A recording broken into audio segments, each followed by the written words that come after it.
The next topic's going to go to Matt, and that's going to be Miss Clemons. Okay. We stood there a while, and I listed all the evidence. Okay, moving on. What's the topic, Mrs. Clemons? Yes, sir. You see how Matt's going to get that last word in as if it's supposed to mean something? It means absolutely nothing. You can use a figure of speech all night long. It doesn't mean anything. Okay. Okay. So, Mrs. Clemons, I'm sad that we didn't mention her in round one because she does need to be talked about. That's fine. I agree. So, Mrs. Clemons, for those that don't know, she lived on 10th Street in the next block. She was sitting on her front porch, and she was a housekeeper, sitting on her front porch, and she saw two men near Tippett's car just before the shooting. She heard the shots, saw the shots, and she ran out into the street and saw two men, the gunman and another guy across the street. The gunman waved to the other guy as if for him to say, go on, get out of here, And then they ran off in separate directions.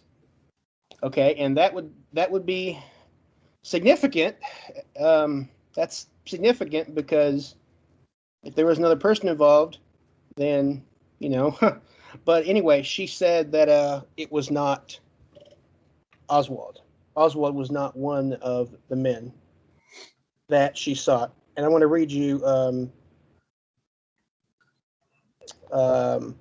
this is from Mark Lane's book, his last JFK book called Last Word. Quote, when shown pictures of Oswald, Mrs. Clemons said that he was not one of the two men she had seen. Now, this is very significant. Now, could this other person have been an accomplice? Possibly. Could it have been another shooter? Maybe, maybe not. Could it have just been another bystander? That's also possible. But it's a shame that we can't get eyewitness accounts to match up because she said she saw two men. And I know that Bill is going to say, oh, well, the other witness didn't see another man, and we can talk about that as well. But no, she was threatened to keep her mouth shut. And she gave several interviews to several people, researchers, first-generation researchers, and then she disappeared. But she was a brave witness to, being housekeeper, a minority. She was very brave to tell her story at that time, and it's a big part of the Tippett case because we don't really know, we don't have a definite answer on it, but it's something that really needs to be talked about. She saw two men. Now you say she disappeared. What do you mean by that? We don't know what happened. I think I know what you're saying, but I want you to state it.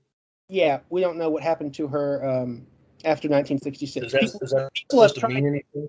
Are you saying there's anything suspicious about that, or what? No, I'm just saying she disappeared. No one knows what happened to her. Well, not no one. I'm sure her family and friends know where she went. Sure, possibly, but none of us know. Yeah, so many people have tried to look for her family, and we can't find anything about her. She's most likely dead. So anyway, do you want to respond to what I said about Mrs. Clemons? Sure. Because absolutely. I think it is important because we didn't talk about her last time. I agree. And let me ask you first and foremost, and yeah, you predicted it, and sure, I'm going to bring it up because Jimmy Burt, Bill Smith, Domingo Benavides, who you like to rely on so heavily, Helen Markham, William Scoggins. Every one of these witnesses I just listed were out on the street when the murder occurred. These people saw the events unfold. Burt, Smith, Benavides, Markham, Scoggins. That's 5 witnesses. All 5 of these witnesses, none of them, and I mean none of these 5, describe a second man. So to believe that there's a second killer or an accomplice, as you called it, I know you didn't flat out accuse there being an accomplice here, but it's kind of, I feel like it's what you're implying. So how do these 5 witnesses manage to miss seeing this second man, this accomplice?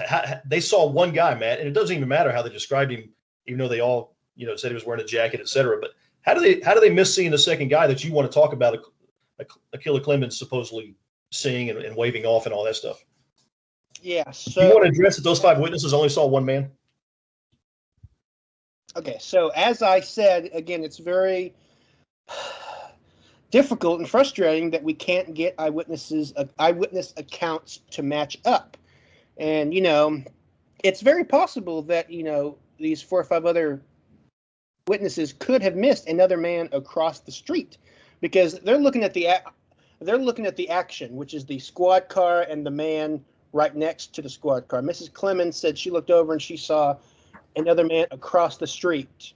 So, that's what she saw. So the witnesses never, it just happens, it just happens. They don't anticipate what's going to happen. It just happens. So it's very possible, they're not looking for someone else. They're just looking at what the attention is, the squad car and the man. They're not looking across the street for anyone else. So that's a possibility.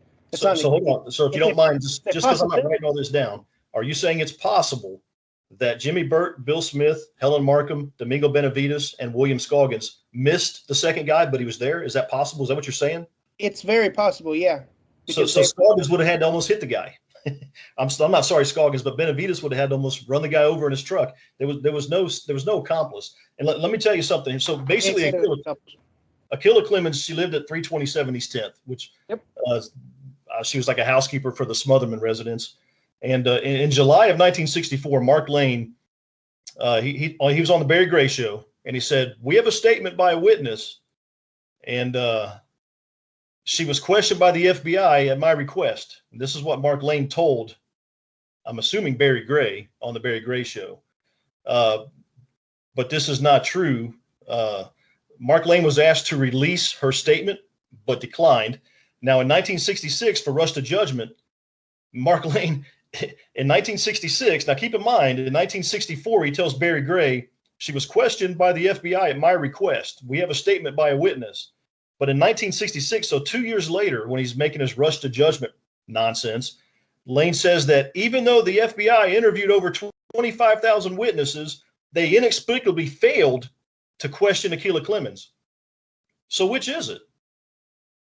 Mark Lane directly contradicts himself 2 years later. So which one's true? Okay. 1964, the FBI interviewed his witness at his request. 1966, the FBI inexplicably failed to question Acquilla Clemons. And these are direct quotes. And also, by the way, there's no evidence that Lane talked to the FBI about Clemons. My point is that the FBI and therefore the Warren Commission was not even aware of Acquilla Clemons.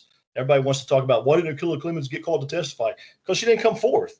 And whenever Acquilla Clemons' answers didn't fit Lane's narrative, he would cut and re-ask the question. And here's the important thing to me. Acquilla Clemons was interviewed by Shirley Martin. Okay, now I think she was part of Mark Lane's little fact-finding committee or whatever it is they called themselves.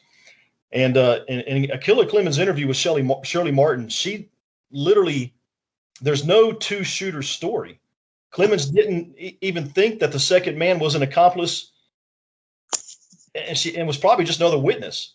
Okay, so the point is, in Acquilla Clemons' interview with Shirley Martin, she makes no hint whatsoever that there were two killers or a killer and an accomplice. She just talks about a second man across the street. She doesn't even hint they're together, but Mark Lane wants to spin it and make it sound juicy and exciting and say Acquilla Clemons saw the two killers split off in different directions or whatever kind of bullshit that he tries to spin off, when in reality, Clemons told Shirley Martin that these two men weren't even together. She doesn't even make any hint whatsoever. She doesn't even, in the slightest, does she even hint that this other guy was even involved in the shooting in any way whatsoever.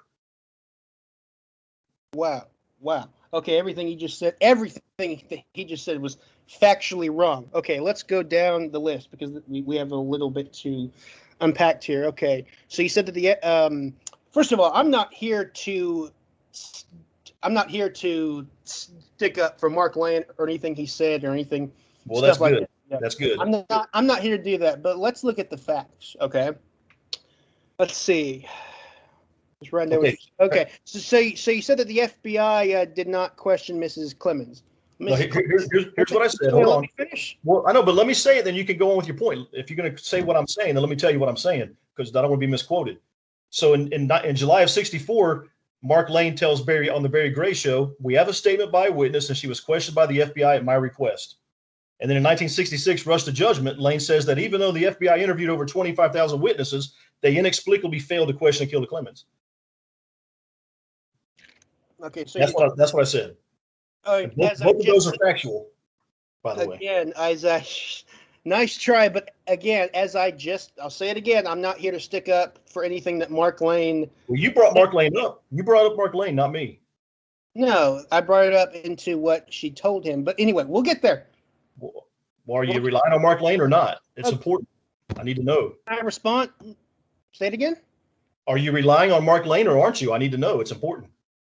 What he said about, this or this, the FBI does not matter. It doesn't. No, it does matter, Matt. Don't dismiss a Mark Lane obvious lie and say it doesn't matter. I'm not here to stick up for Mark Lane. Okay, I'm not here to stick up for Mark Lane. So let me get Let me get to my point. Can I get to my points? Go ahead. Okay. So the FBI. So you said the FBI didn't. The FBI did question Mrs. Clemons. That's according to Georgian. I'm not saying the FBI did not interview Clemons. I didn't say that. Oh, you didn't? Oh, okay. I said Mark Lane said it. So you're proving Mark Lane. Mark Lane in Rush to Judgment says that even though the FBI interviewed over 25,000 witnesses, they inexplicably failed to question Acquilla Clemons. He says that in Rush to Judgment. They did. And now you're telling me that the FBI did interview Clemons, which I already know. They didn't. The FBI did talk with Mrs. Clemons. So which one is I'm giving you two different statements by Mark Lane. Again, I'm not going to talk about what Mark Lane did. I'm trying to get to the actual evidence, but you're not letting me. I'm not here to stick up for Mark Lane. Okay, well, you don't want to talk about actual evidence. You said it's frustrating for eyewitness accounts to not match up. Well, I'm sitting here telling you that Acquilla Clemons is not an eyewitness. Of course, it's not going to match up. Wow, you're saying she's not an eyewitness. Wow. Okay, so she was on her front porch and she saw this happen. You're saying she's not an eyewitness? I can tell you this in Rush to Judgment, if you've seen it, and I don't know, Chris, if you've seen it or not, but Mark Lane is laying out the scenario for her. Now he's Mark Lane. And Mark Lane is laying out the scenario for her, and he has her inside the house at the time of the shots. So was she I'm not saying she was inside the house, but was she inside the house or outside the house? And Matt, I'm asking you this. So this is hilarious. So now Bill likes Mark Lane. Now he relies on Mark Lane. Anyway, I'm asking you to tell me if Mark Lane is a liar or not. Is all I'm trying to ask you. Is Mark Lane a liar or not? Bro, I'm trying to get to my points, but you're not letting me because we have a lot to unpack here. I have a lot to respond to about what you said. Okay, before you get to your next point, just answer me one question. Is Mark Lane a liar or not? In regarding to what? It doesn't matter. Is he a liar or not? Has he lied? I'm not here to stick up for Mark Lane. This isn't about Mark Lane. Then why would you bring him up and use him as if it means anything? You're trying to pivot, bro. I'm trying to get to talk about what you brought up, and you're talking about the entire Acquilla Clemons case is because of Mark Lane. No, it's not. Yes, it is. No, it's not. It's not because of Mark Lane. Several people interviewed her way before Mark Lane even got to her. That was Shirley Martin, Harold Feldman, Marguerite Oswald, Vincent Salandria, a guy named Johnson, Oral Gold. So a lot of people talked to her way before Mark Lane even got to her. I get all that. Everybody knows who Acquilla Clemons is because of Rush to Judgment. No, that's not true. That's not true. Yeah, her story was first. No. Hey, Chris, if you don't mind me asking you real quick, when's the first time you ever heard of Acquilla Clemons? You're not. Well, first time I heard of her was when I watched the movie JFK. He's not letting me respond and give the facts. Well, Oliver Stone's JFK, which he probably got from Mark Lane. Anyway, go ahead. Can I please respond to everything that you said? Okay, go ahead. Okay. The first people to find Mrs. Clemons was Vincent Salandria and his brother-in-law, Harold Feldman, two great first-generation researchers, and they were this is spring or May, early 1964. So this is way before Mark Lane even talked to her, which was 2 years later. Okay? So, no, it does not come from Mark Lane. Okay? It does not come from Mark Lane. I know you want to say it does, but it does not. The Acquilla Clemons case is known to everyone because of Mark Lane. Sure. That's all I'm trying to say. Yeah. So now you're changing your requirement. Okay. No, I understand. I understand Sure, she was everyone interviewed by knows. others before Mark Lane. I get it. Okay, everyone knows who she is because of his film, but he wasn't the person who found her. I didn't say he was the person who found her. I never said that. Okay. I basically did say people know who she is because of Rush to Judgment. Okay, now you're changing your requirement. Okay, yeah, sure, I agree. Okay, so the FBI did question Mrs. Clemons. That is a fact. It's according to you claimed that the Warren Commission didn't know her identity. I didn't say the FBI didn't interview Clemons. Why do you bring that up as if I didn't say the FBI did not interview Clemons. Oh, okay, fine. Okay, so you claimed the Warren Commission didn't know about her identity. Is that correct? Not until the very end. Okay, so now you're saying the very end. Are you saying that they never knew about her identity? I'm saying the Warren Commission found out about Acquilla Clemons at the end of the summer of '64 when it was too late to do anything about it. Pretty much. End of the summer? That's just my guess. Sometime towards the summer of '64. The Warren report came out in September, right? September '64, I believe, right? No, that's not true. Okay, so Oswald's mother. What date was the Warren report issued to President Johnson? September. That's what I just said. That's not what the point you're making. Okay. That's not the point you're making. Okay. So you're saying that they didn't know about Mrs. Clemons until September, right? I didn't say that. So when did they learn about her? I said sometime in the summer. Okay, good. Okay, so Oswald's mother, Marguerite Oswald, she telephoned the Warren Commission in June 1964 and told them and gave Mrs. Clemons' name to the Warren Commission. Are you aware of that? Right. Yeah, I just said they found out about her in the summer of '64. All right, good. We even know her phone bill was $14.35, so they knew about her. And they even meant. Can you explain? Well, hold on. $14.35. What's the? That's just a little side story. But anyway. Okay. All right. So there's no relevance to that then. No, I'm just saying. Okay. I just lost my train of thought. What were we talking about a second ago? I was talking about Mark Lane giving two different stories. So one of them's an obvious lie.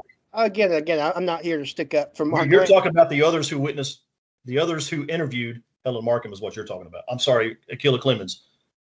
You're talking about the others who interviewed Acquilla Clemons. That's what you're in the middle of talking about. Yeah. You said if you listen to, you said that Mrs. Clemons does not make it sound like in her interview with Shirley Martin that these two men were together, but I simply quote from that very interview. It was two men. So she said it was two men. Anyway. What's the full context of that quote?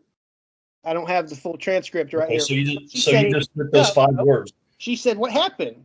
And she said, "It was two men." No, she made no hint whatsoever that the guy who had the gun in his hand was affiliated with anyone else at the scene. To Shirley Martin.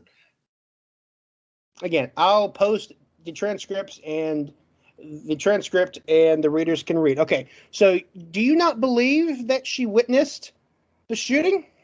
I don't know if she did or she didn't. Well, you said matter-of-factly that she did. That she was not a witness. You said that. You said that it's frustrating that eyewitness accounts do not match up.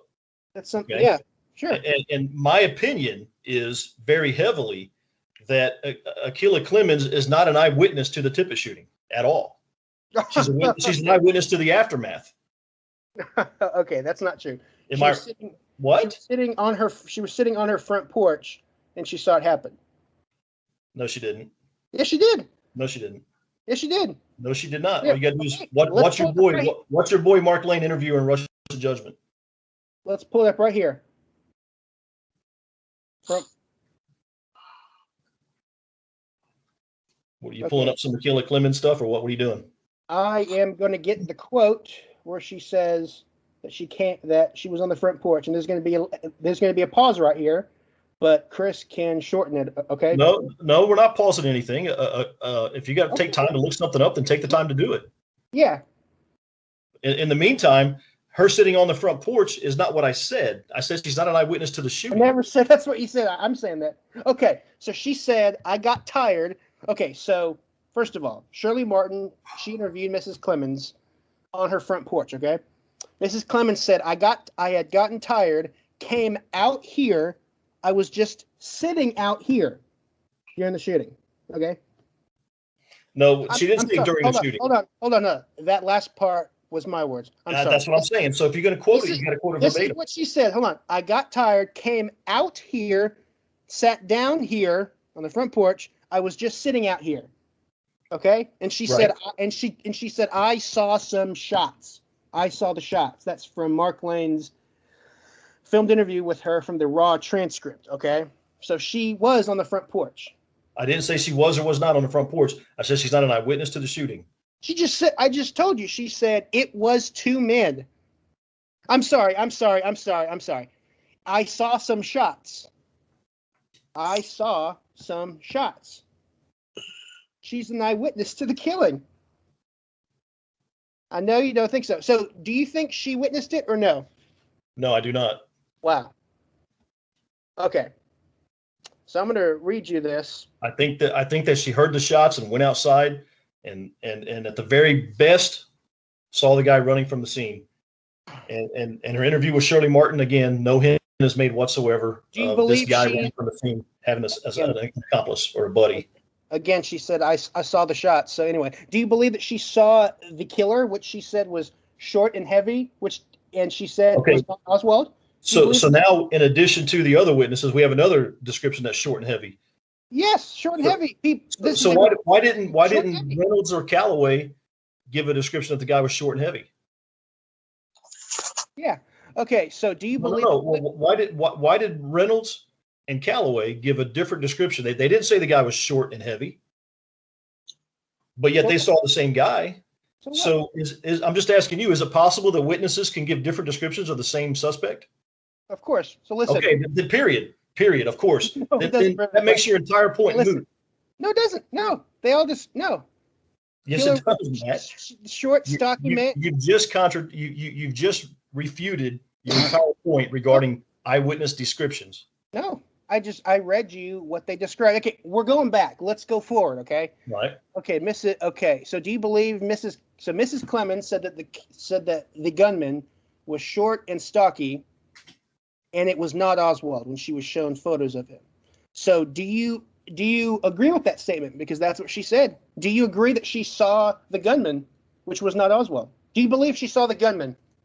I believe that that's very possible, yes. Okay, well, let me put an end to that. Mrs. Clemons, this is from her 1964 audio taped interview with Shirley Martin, okay? Mrs. Clemons says, quote, I just tried to get out of the way because I thought he was going to shoot me. I was getting out of the way. I seen him unloading and loading his gun. I was afraid. He frightened me. For me to come out and see him unloading his gun and reloading it, I was just getting out of the way. He acted like he wanted to shoot me. I was pretty close to him. I was standing right there, and I didn't want him to be shooting at me. You can't fake that, folks. She's right. You know what? So if I can finish, let me finish. Okay, go ahead. You cannot fake that, folks. She saw the killer, period. And she said it was not Oswald. And how many times did she say he instead of them? He instead of them. That's not the question I asked you. It's my question, though. She said he never says them or they. Oh my gosh, she's talking about the gunman. She's talking about the gunman. Right.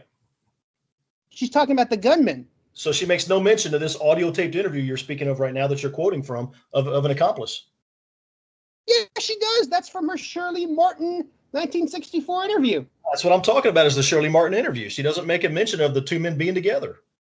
Yes, she did. She says, it was two men. It was two men. Matt, Anyone can everything. go on YouTube and watch her filmed interview with Mark Lane. Anyone can watch it. You're bouncing from Shirley Martin to Mark Lane. I'm talking about the Shirley. Let's stay with Shirley Martin. Yeah. She said everything she described that you just read was one man. He. No, she mentioned the other. No, dude, she mentioned the other guy across. She mentioned the other guy across the street. Right. I agree with that. And she gave no mention that they were together. She None. said it was Not two until Mark men. Lane got a hold of her. She said it was two. No, until Mark Lane got a hold of her. No, she told the Nashes in their 1964 article that she saw two men near Tippett's car just prior to and after she didn't see that. She did not see that. And also, how you really you know the path of the fleeing gunman. Do you really believe that he was that close to her? She said, yeah. He was at 327 East 10th Street, which is the second house. It was two houses to the west of the corner where Helen Markham was standing. She said she ran out into the street. So yes, she ran out into the street. She ran out into the street. Obviously, that means right outside the front of the house she was in. No, it doesn't. No, it doesn't. She eventually went to Tippett's body. Are you aware of that? I'm aware of that. I'm where she says it. Yeah, she ran out into the street, and the gunman's coming toward her. I just read you this. You can't fake that. She saw the gunman. There's not one witness that has a heavyset black woman running towards the patrol car at the time that the killer is fleeing the scene. Excuse me, what? There's not one witness that has a heavyset black woman running towards the patrol car at the time that the killer is still fleeing the scene. No, that's not true. She said that's what she did. Okay, hold on a second. Greg Lowery, a Dallas researcher, found witnesses who confirm her being there. So anyway, that's not what I said. I said there are no witnesses who describe a heavyset black woman running towards the patrol car at the same time the killer was running from the scene. I didn't say she ran to the car. Again, you're twisting it. I didn't say she ran to the car. And what I'm saying is you quote her and she's talking about how scared she was that he was going to shoot her and how close she was to him. That's not true. That's not true. It's true. It is true. She did not get close.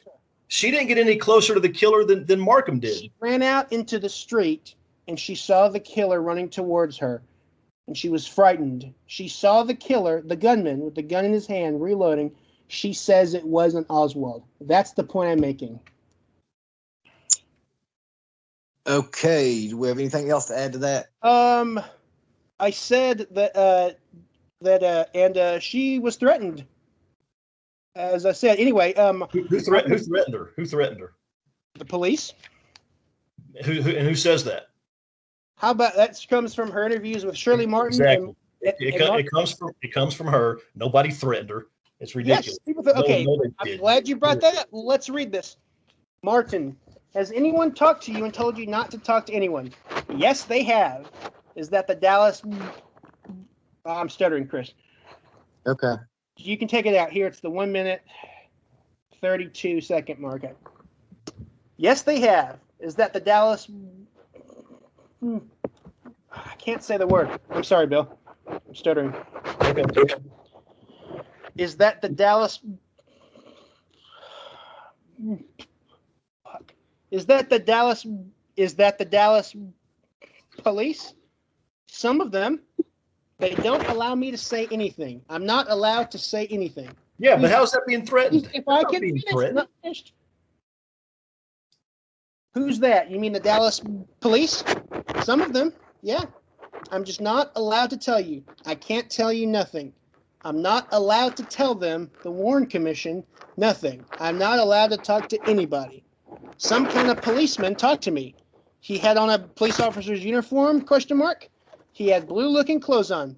Cap? Yes. I'm not supposed to be talking to anybody because he said if I talk to anybody, I might get killed on the way to work. See, I live over there. Is that what the policeman said? Yes. And then we fast forward to 1966. Mark Lane asks her, Mrs. Clemons, she says, he looked like a policeman to me. He did. Did he have a gun? Yes, he wore a gun. And did he say anything to you? He told me it'd be best if I didn't say anything because I might get hurt. He just said it would be best if I didn't say I had seen anything. I'm still waiting to hear a threat. I just read you. That's not a threat. Yes, not a it threat. is. He's telling her to be careful. It's not a threat. Well, And also, when okay. she says she's not allowed to talk about it, she's talking about her boss, the Smothermans. No. They don't want her talking to people while she was there house sitting for the elderly fellow that was there. They didn't want all these visitors and interviewers. She says, I'm not allowed talking to anybody. She's talking about her boss. I think that honestly, I think we're done with Clemens. We've been talking about way too long. I'm almost finished with this. Let me close this out. Mrs. Clemens says, he told me it would be best for me to don't talk. Did he tell you what happened? What might happen if he did talk? Said I might get hurt or someone might hurt me if I would talk. About what you saw? What I saw. Mrs. Clemens, how long after Tippett was shot did this man with the gun come to visit you? About 2 days. It was about 2 days. So yes, and I want to close this off.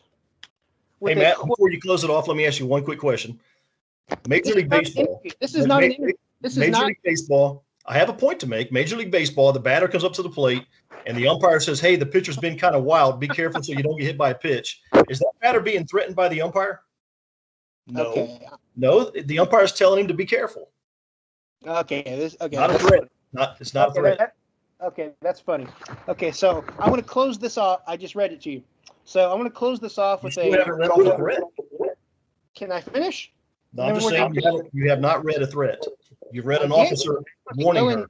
Listen, it's not a threat to you, but it's a threat. Listen, I want to close this off with a quote, powerful quote from Mark Lane. This is from his last JFK book. Again, last word. Mark Lane says, Mark Lane says, I'm stuttering again. Okay, Mark Lane says, quote, Mrs. Clemens, a heroic African-American woman living in the racist environment of Dallas in 1963, was warned by white Dallas police officers that if she told anyone what she had witnessed, that Oswald was not involved in the murder of Tippett, she could be killed.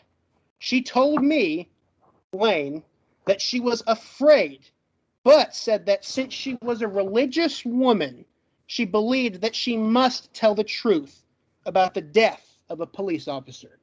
End quote. Next topic, please. So Mark Lane, that quote you just now gave by Mark Lane doesn't even match the quote of Acquilla Clemons in Rush to Judgment. She never said, Mark Lane threw in there that the killer was not Oswald.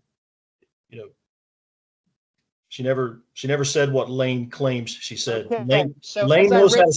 Mark Lane knows how to spin a tale, that's for sure. And I've already proven he's a liar.